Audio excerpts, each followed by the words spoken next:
Okay, we're back with part three of my A24 journey. Last time I mentioned that I wanted to see more representation, and we get a little bit more of that in this round. The movies are, again, a kind of a mixed bag. Some are good, some are not so good. Let's break it down. So the first one we have here is Revenge of the Green Dragons. This movie's set in the 1980s, and it's about these Chinese immigrants, these two brothers that are brought over to New York, and they are kind of rising the ranks of this gang, the Green Dragons. This movie was produced by Martin Scorsese and is directed by Andrew Lau. Let me just start off by saying, in the future, A24 does a very good job with their Asian representation when it comes to movies. I'm very disappointed to say that this was a big miss for Steve. For this movie to be inspired by actual events, it's kind of unfortunate that the screenplay is super clunky. The performances are very straight out of a soap opera. They're just like kind of over the top and just like, are you being serious or like, is this a joke to you? There are characters in this that are just like evil for the sake of being evil. They're just doing the most ridiculous shit you can imagine. Our protagonists get no character development whatsoever. You just see them as young boys, and all of a sudden they're in this gang, and they're doing wild stuff. And you're just kind of like, I guess they're a product of their environment, but it's just kind of like I would have liked a little bit more character development so I could care what was happening to them and the people around. The direction and cinematography in this is whatever. Whoever edited this movie needs to stay away from film forever because there's some shots in this that are just like chop, chop, chop, chop, chop, chop, like super cuts for like no reason that makes any sense to me whatsoever. I was really looking forward to this one, and unfortunately, it just didn't land for me. Gonna give it a 4 out of 10.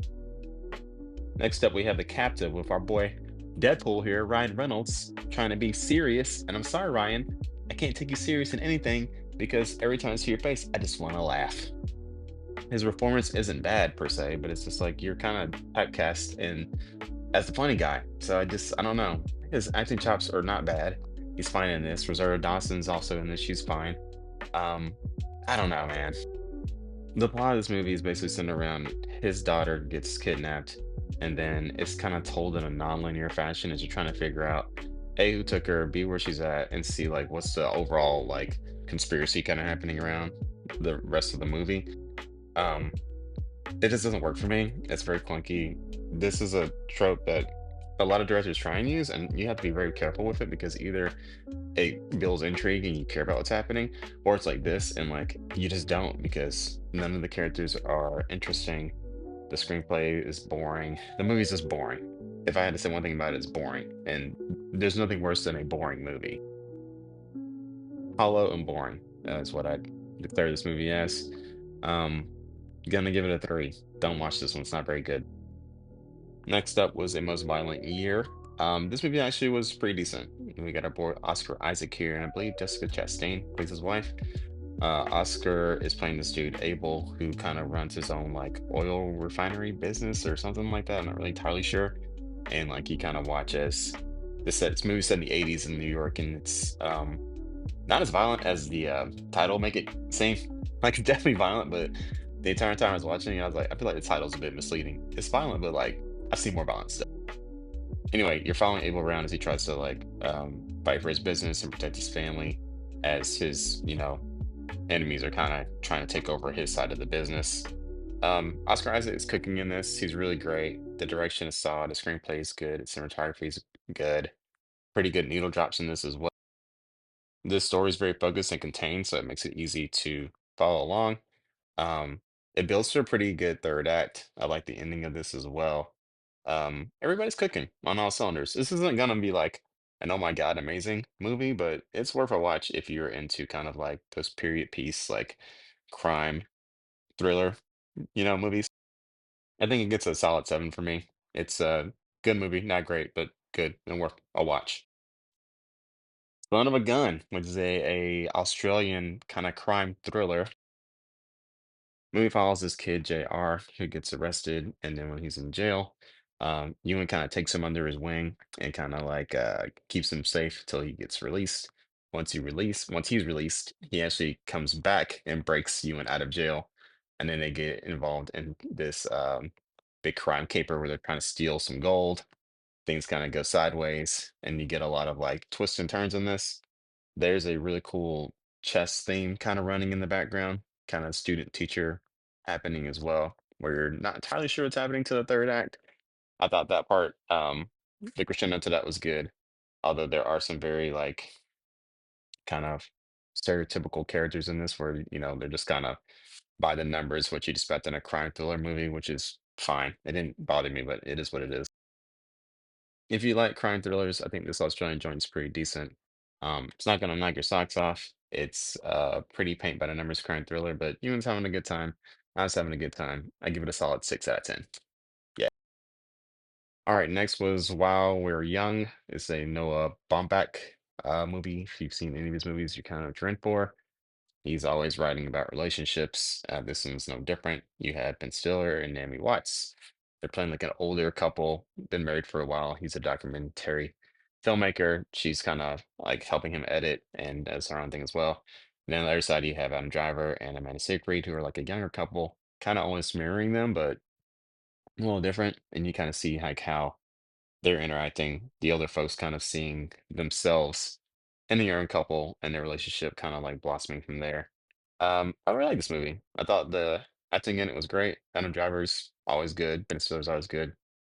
Naomi and Amanda are great as well.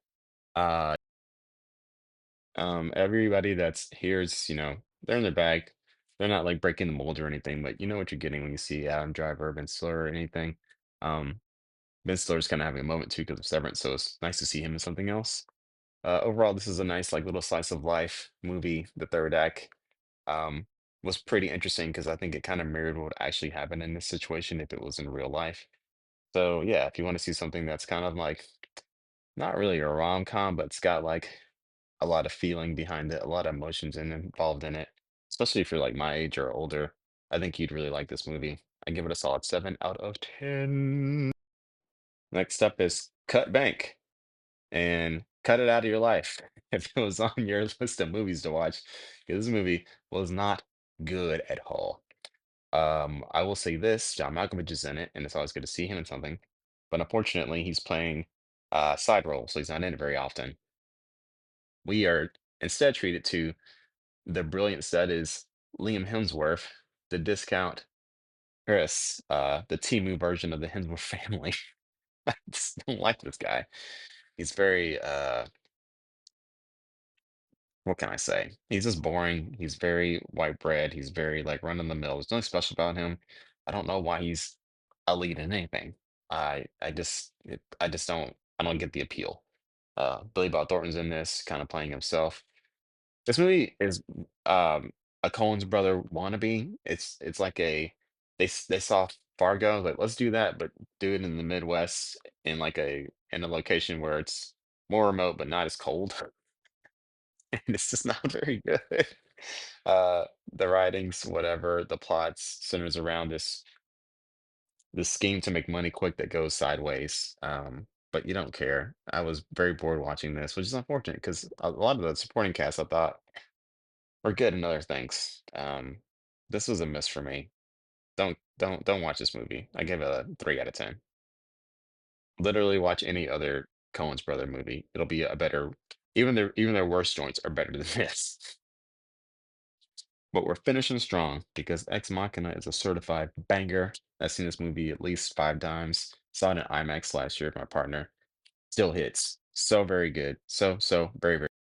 Treated to another stellar Isaac performance. Oscar Isaac back again. Second time in this video. Still crushing it.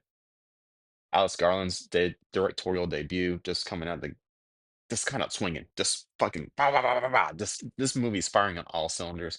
Script's good, performances are good, sound design's good, the special effects are amazing. The android looks super real, and I think this is a movie that's very timely now because looking back 10 years, I feel like this is going to be what we're going to be looking at in maybe 5 years' time. Like people already have AI girlfriends, and people are talking to AI chatbots. It's only a matter of time before they have a physical body. This film was a masterclass in minimalism and narrative focus. If you watch anything on this list, make it this certified banger 10 out of 10. All right, that's it for this round. We're back around 4 next week. Until then, good luck out there. Take care of yourself. and each other.